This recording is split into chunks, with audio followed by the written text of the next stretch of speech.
कल या परसों की क्लास में हमने चर्चा किया था कि किस तरह से हम सापेक्ष अपवर्तनांक ज्ञात करते हैं कि जल यदि कोई प्रकाश की किरण है और एक माध्यम के सापेक्ष दूसरे माध्यम में प्रवेश कर रही है, या विरल से सघन में जा रही या सघन से विरल में जा रही है, तो किस तरह से हम एक माध्यम के सापेक्ष दूसरे माध्यम का अपवर्तनांक हम ज्ञात कर लेते हैं।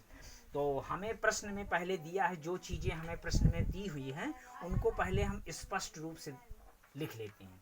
क्या दिया है? वायु के सापेक्ष, यानी वायु के सापेक्ष हम पहले अपवर्तनांक लिख लिया। अब ये वायु के सापेक्ष जल का अपवर्तनांक हमें कितना दिया हुआ है? क्रमशः पहले वायु के सापेक्ष दिया हुआ है, किसका? जल का, तथा कांच का बाद में है, तो हमने यहाँ पर अलग लिख लिया।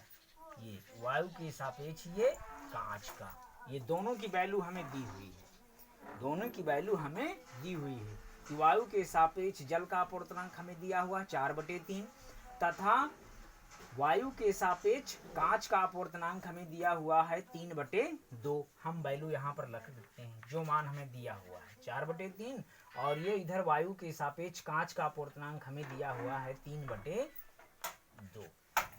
इस तरह से हमने इनके मान पहले रख लिए।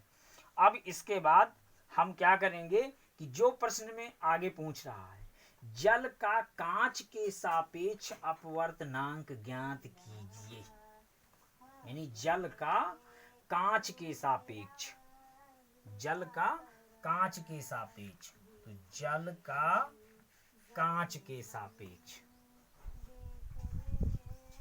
जल का कांच के सापेक्ष अपवर्तनांक, यानी किसका अपवर्तनांक निकाल रहे हैं हम? जल का, यहाँ पर जल का जो आगे है, क्योंकि या इसको जल के सापेक्ष कांच का अपवर्तनांक।